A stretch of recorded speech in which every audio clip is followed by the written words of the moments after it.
Alright, welcoming you guys. We got One Piece, chapter 1124 here with us today. My name is Sai, and we're here to break down this chapter and just have a little chat about it. So with that being said, let's get right into it. So to kick things off this week, we got Yamato's cover page story front and center, and it turns out that Yamato has saved a random woman from a kidnapper while traveling to Curry. What I find pretty interesting about Yamato's journey thus far is that, in a way, it has been a mirror of Oden's journey. So, you know, a couple chapters back, we met a bunch of ragtag kids in the middle of Kibi. They threw rocks at Yamato, they didn't like Yamato, but they ended up having a big bowl of Oden with her, and now they're all buddy-buddy. And that right there is essentially what happened to Oden, right? Not all of the scabbards initially liked him. Some of them even fought him. But after he beat them and then had a big bowl of Oden with them, they then became his scabbards. So, you know, you can kind of see the parallel there. And then in this chapter, with Yamato saving some random woman in the middle of the woods, it is reminiscent of how Oden saved Lady Toki. So I'm kind of curious to see what Oda is going to do next. You know, if Oda keeps up this pace, then there is a good chance that Yamato could run into a Yonko or a very prominent figure in the near future. Kind of like how Oden ran into Whitebeard, and then he ran into Roger, and then later Kaido. Maybe there's the same setup here for Yamato, which of course a lot of people expect her to run into Buggy and or Blackbeard, so I do see that being pretty plausible. Before we hop into the first page in the fantastical world of One Piece though, I want to talk about another hit series known for its fantastical world, that being Tales of Demons and Gods, because they're collaborating with Overmortal in a special crossover event. Overmortal is a captivating text-based adventure card RPG where you can immerse yourself in the extraordinary journey of transformation from a mortal to an immortal while unraveling the secrets behind your origin. The Overmortal crossover event brings an all-new exciting narrative to explore with Nieli and Yezayun from Tales of Demons and Gods. There, you'll encounter them in the Overmortal world. Help Nieli and Yezayun collect lost treasures to earn yourself themed outfits, brows, and eyes for free. Brave the trials of Glory City through the Dimensional Gate, which will unlock scenes such as Heavenly Sacred Border, Trial Grounds, and Abyssal Ruins. Seize the sites and earn points to get unique rewards like the collab Curio Chrono Book, Nightmare Urn, and the Avatar Frame Bucktooth Panda. There's even a new powerful divinity, Master Bodhi, which can be unlocked through their value packs. Enjoy daily login rewards that include limited legendary curios, as well as Fatum and abundant resources. Plus, you can even join the world chat to receive bountiful Destium chests. Hop into the world of Overmortal during this groundbreaking collaboration event with Tales of Demons and Gods by clicking the link in the description below or by scanning the QR code right here. As a bonus, if you're a new player, you can use my promo code and that will grant you a treasure token, 150 Fatum, and even 20 Nimbus Jade slips. Again, click the link in the description below or scan the QR code and hop into the world of Overmortal today. Oh yeah, real quick, but one more thing I found kind of interesting about the cover page is that if you look to the right, you can actually see the shadow or silhouette of the character that tried to kidnap this woman. And I don't know, like, what is that? Who is that? Right? Like, it looks like they're holding a sickle or an axe even, and they maybe have a top hat and their eye is kind of glowing. I don't know what's going on with that silhouette, to be honest. I wonder if it's going to be a character we know or if it's just going to be some random Wano bandit. I'd even put my money and say that this could even be a pirate. Right? Because now that Kaido is gone, pirates are going to become less afraid to travel here. And plus, you know, if you compile Vegapunk's message alongside this, people are going to want to get this road poneglyph and find the One Piece. Or if they even know about Pluton, maybe they'll come here for Pluton. So at some point, somebody's going to have to break the... Okay, that's a horrible way to put it. Somebody's going to have to break the veil and make their way over to Wano. The real question is simply, who? Who's going to be the first person that does it? Going back to the Oden parallel for a second though, but when Oden saved Toki from her kidnappers were actually a part of a Yonko crew. Well, they weren't a part of it just yet, but they later joined Whitebeard's crew and became an allied commander, and that character was Karma. So I am wondering if this character may be affiliated with Buggy or Blackbeard, and if they're not affiliated with them right now, maybe they will be in the future. If I had to put my money down and take a guess, I would say that this character might be related to Blackbeard, because we do know that Blackbeard does have a whole slave trade going on. And I wonder how much Wano citizens would fetch on the black market. That sounds horrible, but you guys know what I mean. So now, on to the first page of the chapter, we got big news Morgans, Vivi, and Wapol. And we come to find out that Morgans wants to publish a headline that says that Law is fighting Blackbeard Kid is fighting Shanks, and that Luffy has just murdered Dr. Vegapunk. Vivi says that this is an outright lie, but Morgans pretty much says that he does not care. As long as he sells newspapers and as long as the headlines are interesting, that is all that matters to him.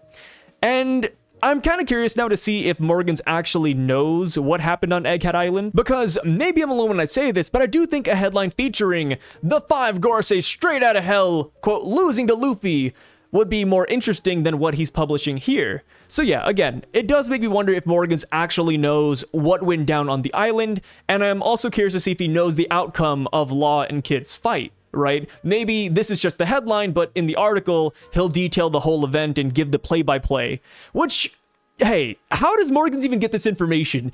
This is a question that a lot of people have been asking, but how does Morgans know any of this? For Luffy's situation, he could have easily wiretapped the Gorosei, he could have easily wiretapped the Navy, and maybe that's how he knew that Luffy had Egghead under siege.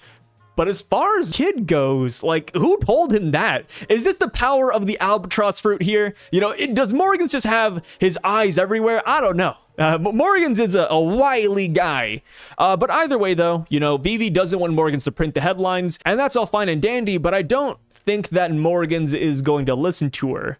Because back when Morgans wanted to publish his first headline talking about Luffy having Egghead under siege, Vivi told him no.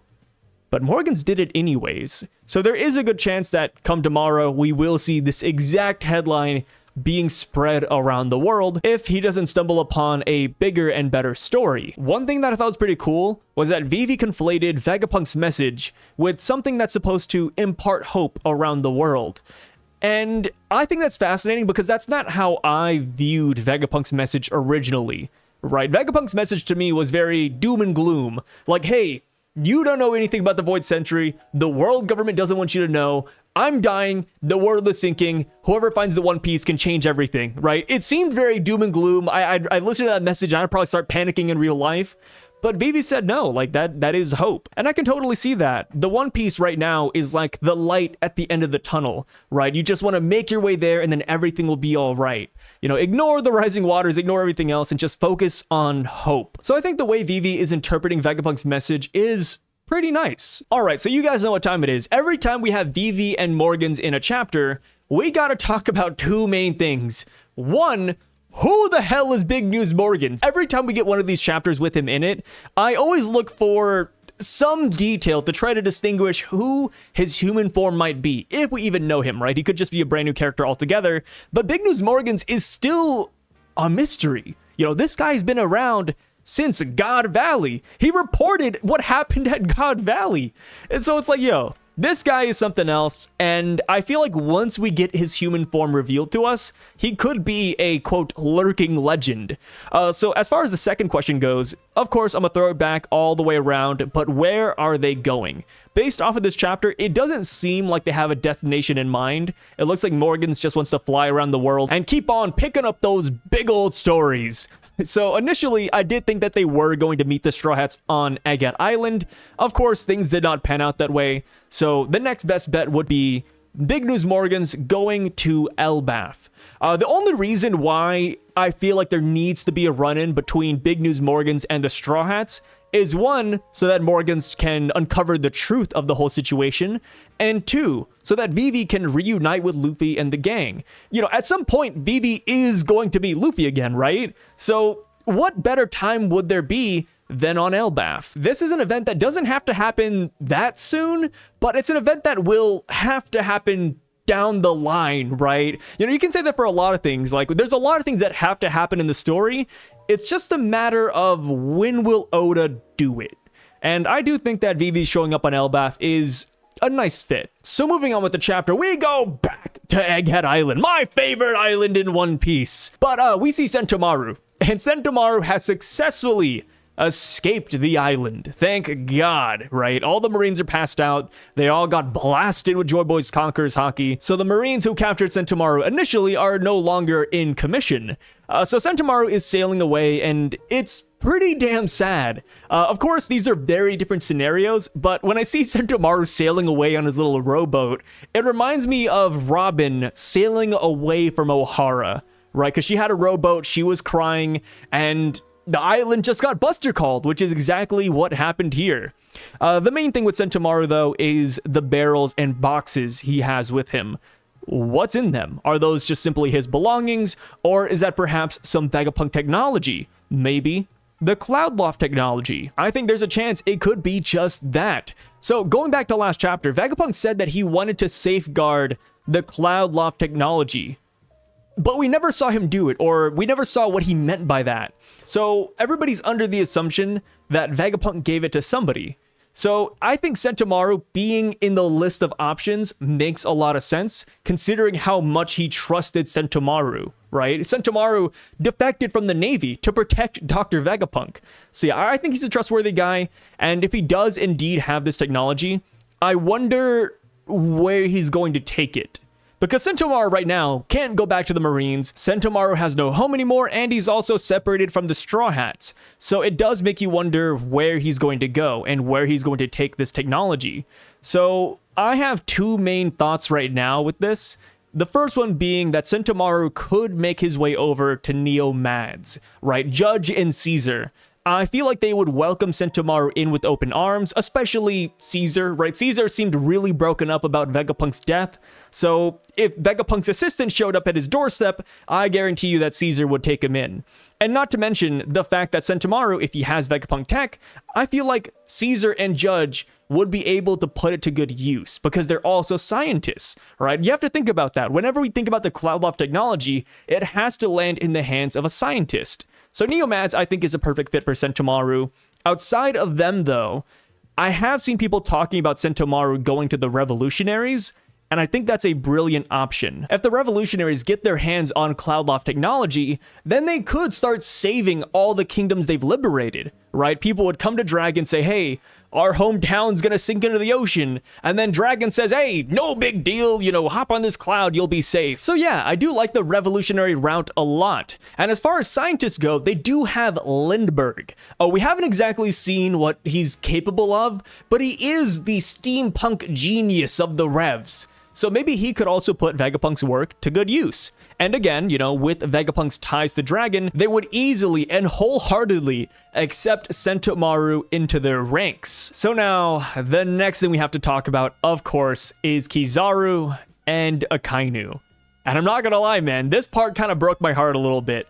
So with Kizaru, we knew that this brother was not having a good time on the island, right? Every time he did something against Vegapunk, he like winced in pain, you know, he was like, or, oh, I don't want to do this. But we never saw him vividly express those emotions because he has this, you know, calm facade going on 24/7. You know, people always make the joke and say that he's always high, right? Because he's slurring his words, you know, he has the same face, and it's like, okay, yeah, that's cool, but like deep down, you know he's not feeling it. And this chapter, man, the mask comes off. So Akainu makes a call over to the Marines over at Egghead Island, and Kizaru ends up picking up the Den Mushi. Akainu thinks it's really odd that Kizaru, out of everybody, picked up the phone, and Kizaru says that's because everybody is out cold, and that afterwards, they will send him a report as to what happened on the island. Akainu, you know, coming in, I wouldn't say guns blazing, but coming in a little bit insensitively says, hey, Kizaru, you better not have done a half-assed job. And that line, dude, that was the straw that broke the camel's back. Right after he says that, Kizaru's like, hey, Sakazuki, have you ever had to kill your best friend? And then after he says that, brother, we get a montage of the day Kizaru met Vegapunk to the day he had to kill him. And that's rough, dude.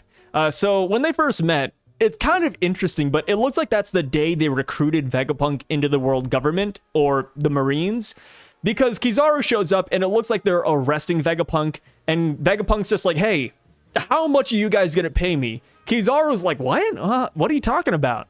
And then Vegapunk reiterates it. He says, hey, how much are you gonna pay me? I know you're only arresting me because you're truly after my brain. So I thought that was kind of fascinating because I was under a false assumption, and that's my bad. I feel like people had this assumption as well. But back in the Jammer cover page story, we actually saw Vegapunk get a meeting with the Gorosei at the very end of it. And then Judge and Caesar, they came together, and then they realized that Vegapunk was their problem all along.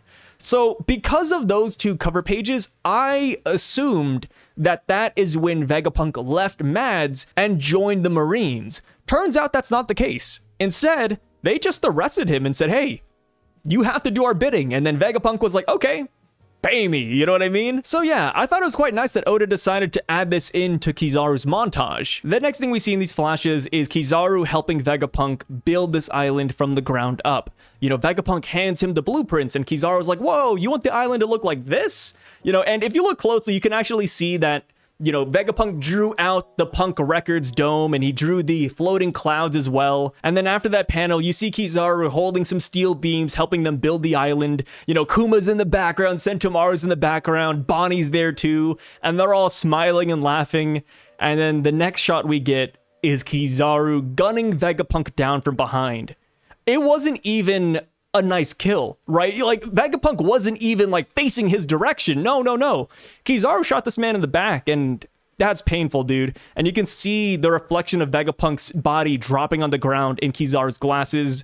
And the next shot after that is Kizaru standing on his marine battleship present day, and Egghead Island is burning down right behind him. And that's gotta hurt, you know? Like, you know, Vegapunk is one thing, but he fought Sentomaru, he fought Bonnie, he fought Kuma, and the island that he literally built is gone. Kizaru has nothing. The only thing Kizaru has left is Akainu. And Akainu's like, hey, Borsalino, you better not have done a half-assed job over there. So I do understand Kizaru's frustrations, right? It's very, very, very relatable. And so much so that Akainu apologizes. Who is this man? Is this Katarina Devon, Bon Clay? Dude, Akainu apologized. This is the first time we've seen Akainu back down. You know, like other Marines, you know, when they fight back against Akainu, Akainu either kills them like he did at Marineford, or he yells at them like he did with Fujitora on Dressrosa. But no, when Kizaru yelled at him, Akainu's like, hey, brother, I'm sorry. He literally calls him brother too. And I have seen some Japanese translators comment on this, and apparently the way Akainu calls Kizaru brother is the same way that Luffy, Ace, and Sabo call each other brothers. So you know that bond is deep, dude. That bond is deep. And yeah, Akainu offended Kizaru, and Kizaru said, hey, it's too late for apologies, man. You already said it. You already dug your grave, and that's rough, man. That's rough. So as far as Kizaru saying, have you ever killed your best friend Sakazuki? It does take me back to when Akainu fought Aokiji, because during that standoff, right, they fought for 10 days and 10 nights, and by the end of it, Akainu won. But as we heard from Jinbei back in Fishman Island, Akainu couldn't bring himself to kill his former comrade. So he let Kuzan go. Straight up, Akainu couldn't kill his best friend Kuzan, and then we still don't know what's going on with Dragon and Akainu, so maybe they were friends at one point and Akainu also couldn't kill him, right? So I think Akainu has no room to criticize Kizaru, who actually not only killed his best friend, but destroyed his island and severed all of his ties in the process. But yeah, it's kind of crazy how this all went down. And I'm really curious to see what happens to Kizaru next. Because there's a lot of events here on Egghead Island that parallel the events of Ohara. We had the Void Sentry being mentioned, the Gorosei's involvement, we had Navy people killing their best friends, you know, Aokiji and Saul, Kizaru and Vegapunk. We also had people leaving on rowboats, which I think is a funny commonality. You know, Sentomaru left on one, Nico Robin left on one. So it makes me wonder if Kizaru is eventually going to go down the same path as Aokiji. That's kind of what I'm trying to get at here. Will Kizaru eventually defect from the Marines? Because I think that could be a thing that happens in the future. Like, imagine if Kizaru runs into the Strawhats later down the road, and the Strawhats still have Lilith with them. And Lilith tells Kizaru that all of the Vegapunks are still alive within her, or alive in her brain or mind or punk records or what have you. I think Kizaru would, one, be really happy, but two, I don't think he'd be able to pull that trigger a second time. I really don't think that'd be the case. And, you know, besides Lilith, Bonnie, Kuma, and even Sentomaru, I don't believe that Kizaru could fight them again in the future. This reminds me of Garp 2 in a way, where Garp back at Marineford didn't fight to protect Ace. And then he lived to regret that, right? And the next thing we have is Garp going to Hachinosu to save Kobe. You know, he knows what it's like to feel that loss. Now that Kizaru has experienced this loss, I really don't think he's going to want to do this to himself again. So yeah. Next time we see Kizaru, if he runs into any of those main characters, he is going to crumble. So now, moving on with the chapter, we cut back to the Thousand Sunny and the Elbaf ship. We see that Zoro, Frankie, and Jinbei are chilling, and Zoro is a little bit upset that Luffy is upset, right? So initially, the translations came out, and there was a lot of controversy around Zoro's lines, and just for fun, I do want to read you both versions, because they're very, very different. So one version has Zoro saying, "How disgraceful, that bastard, even after becoming an emperor, he still let that old man die." That translation makes it sound like Zoro is blaming Luffy for the loss of Vegapunk and that he's actually upset at Luffy. But a couple of more translators came in and they corrected this, and we come to find out that Zoro actually says and means, even after becoming an emperor, letting a death of one old man die really upset him. How disgraceful. So you can see how differently both of those sentences read, right? So this is always important, right? You always got to wait for more translations to come out and wait for more clarity in a lot of these situations. And I'm really curious to see what TCB as well as the Viz official go with here. Because I could see easily that the Viz gets this wrong or does something a little bit different. And at the end of the day, that's just how Japanese is, right? There's a lot of nuance in these words, so I don't envy the translators. You know, they're trying their best. But yeah. Zoro is just upset that the party's not happening now, so he's kind of just off drinking by himself. And I do believe that this is the right translation where he's just upset that Luffy's upset, because by the end of the chapter, when Usopp grabs Zoro for the party, Zoro is actually really happy. He's actually right next to Luffy throwing up the sake again. So yeah, it looks like Zoro was just a little bit annoyed that the party got canceled very quickly, which is no big deal. That's just regular Zoro. So the next update we get in this chapter revolves around Lilith, because she ends up regaining consciousness here on the giant ship, and before the Strawhats could fill her in as to what happened over on Egghead Island, Lilith's earpiece starts going off, and after that, she says, "Hey, no worries guys, I already got the 411 as to what happened there." The Straw Hats are kind of confused, but they play it off a little bit, and we come to find out later that Lilith is still connected to Punk Records. She can still talk to the other Vegapunks, while Shaka, Atlas, Pythagoras, Edison, and Stella have, quote, died on Egghead Island. They're still alive within her mind, which is pretty crazy. So we're not too sure how this even happened or how this is happening, right? So we do know that Atlas clicked a switch on Lilith's neck, and that's when she lost consciousness, and that's when this all happened. But we don't know what that did. You know, is this the stealth mode that we saw last chapter? You know, because last chapter, Shaka, Stella, and Pythagoras, they activated stealth mode and avoided York for a whole week. So maybe that's what this is right here, and York is just none the wiser, right? Maybe it worked on her once, it'll work on her twice. So I could see that being the case. But if Lilith has full access to Punk Records still, that's honestly such a big win. And it's crazy that York just doesn't know, right? York just has no clue that this is going on, and I wonder if eventually it'll become a plot point where York and Lilith do get out in cyberspace for control over Punk Records. I'm not too sure how that works, right? Like, when you enter Punk Records and when you start thinking about things, do you sense that somebody else is over here? Like, I don't know. Apparently their connection is just cut off completely from one another, and I'll take that as a big win. But yes, Lilith ends up sharing this information with Luffy and how the Vegapunks aren't completely dead, and Luffy says, "Oh, that means my promise is still good. All right, let's celebrate." And I just thought that was hilarious how quickly the mood shifted. Like, 1 minute, everybody is super sad, super somber, they're not in the mood to party. And then they learn Vegapunk's alive, and they're like, "Hey, let's go," you know? Woohoo, we did it, guys. And yeah, that right there is pretty much how we end off the chapter. Of course, we're still gonna talk about the mystery man, but one thing that I wanted to bring up, and this isn't like a big plot point or anything, but I did think it was pretty cool how Luffy was eating grapes the entire time while he was depressed, because that's what Shanks was eating back on Elbaf.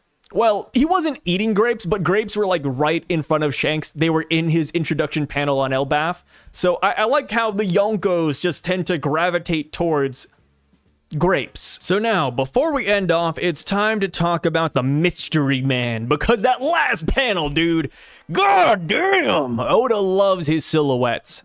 I mean, you know, we're in the final saga, everything's being revealed, but Oda, it's like a nasty habit, right? Every time Oda wakes up, there's like an itch in his arm, right? He picks up the black pencil and he's like, oh, just gotta shade that in real quick. But yeah, we get a silhouette at the end of the chapter, and this person says, come. Come. And I'm just wondering, who is this man waiting for? Of course, the obvious assumption is that he's waiting for the Strawhats, and that's kind of where I am at as well. But there is always like that 10% chance that he's waiting for somebody else to show up on Elbaf. It doesn't have to be the Strawhats, but I do think the Strawhats make the most sense, because Dory, Brogy, Oimo, and Kashi said that they came here to pick up Luffy. So if you know that somebody left to pick somebody up, then you'd also be waiting outside your window saying, can't wait till they get over here, you know, can't wait till they come back home. So yeah, I think they're waiting for the Straw Hats, but as far as who this is though, I'm gonna say it right here. There's only two main options for me, brother. Shiki and Scopper Gaban. I don't know why. I pronounce that guy's name wrong every single time. Gaban, Gabin, Gibbon. But yeah, I think that it could be Shiki. I'm gonna start with that right there, and that's because of the hat. So the hat that we see in the very last panel is reminiscent of the hat we saw back during Crocus's cover page story. Of course, this character was never confirmed to be Shiki. This could still be Scopper Gaban or anybody else, but the general assumption is that it's Shiki, just based on the way he looks, the hair, like the clothing even. Like, it looks like Shiki. And we have the same hat shape here in the final panel. So yeah, it could be Shiki. You know, Shiki is quite the drinker as well. And what I found kind of interesting is that Oda had this guy sit crisscross applesauce, kind of like how I am right now in this video. You can't see it, but I'm doing it. And I think that's pretty significant, because if you draw this character standing up, if it is Shiki, then you'll be able to tell that's him because he doesn't have freaking legs. You know, instead of legs, he has swords. So maybe that's why Oda drew him sitting down, so that we wouldn't get that extra information. Another sign that points to this character being Shiki are two things. So in the last SBS, Oda actually picked up a question regarding Shiki. And here's the thing about SBSs. Oda gets thousands and thousands of questions sent to him every single month. And out of those messages, he cherry picks about 10 to 15 of them every couple of months to throw in the SBS. And in the last SBS, Oda actually picked up a question about Shiki. And if I recall correctly, the question was asking about Shiki's canonicity. I made that word up, but it kind of makes sense, right? They were asking how valid Shiki's story was from Strong World. And Oda kind of clarified that Strong World isn't canon. You could think of it as canon, but it doesn't mix that well. You know, he didn't design Strong World with that intention. But the one takeaway from Strong World is that because Shiki had the Float Devil Fruit in the movie, Oda said he feels the need to give Shiki in the story, in the canon manga, the Float Devil Fruit as well. Because that right there is something that only movie Shiki had. Story Shiki didn't show that yet in the manga. So yeah, I thought it was pretty interesting that Oda brought that question up at this point in time. And then another thing that points to Shiki is the God Valley flashback. Right, because Shiki, obviously he was a part of the Rocksteady Zebek crew, and we saw Shiki there. But we still don't know what happened at God's Valley. You know, where are we going to get God Valley information from? Well, I think Shiki is a prime candidate of that, right? If we meet Shiki, Shiki could say, hey, this is what happened at God Valley. You know, this is who Rocksteady Zebek was. And I think that'd be pretty solid. The more I think about this character being Shiki, the more I actually like this idea. So now, as far as my other candidate, that being Scopper Gaban or Scopper Gaban, I like him as well for the same reasons. One, he could tell us about God Valley, right? Because he was there. He was part of the Roger crew. He was like the number 3 of the crew, man. So yeah, you know, maybe he could tell us about God Valley.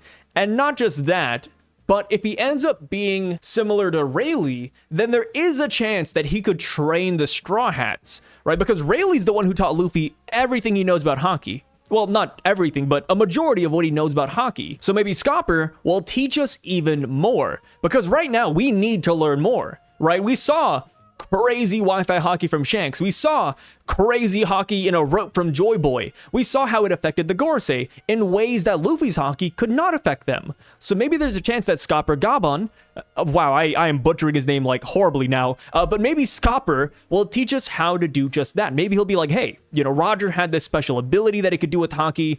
I'm gonna teach you guys how to do it so that if you fight the Gorosei, you can knock him out. And I know, that might sound crazy at first, right? Scopper teaching us how to hurt the Gorosei. Why would he do that? How would he know how to?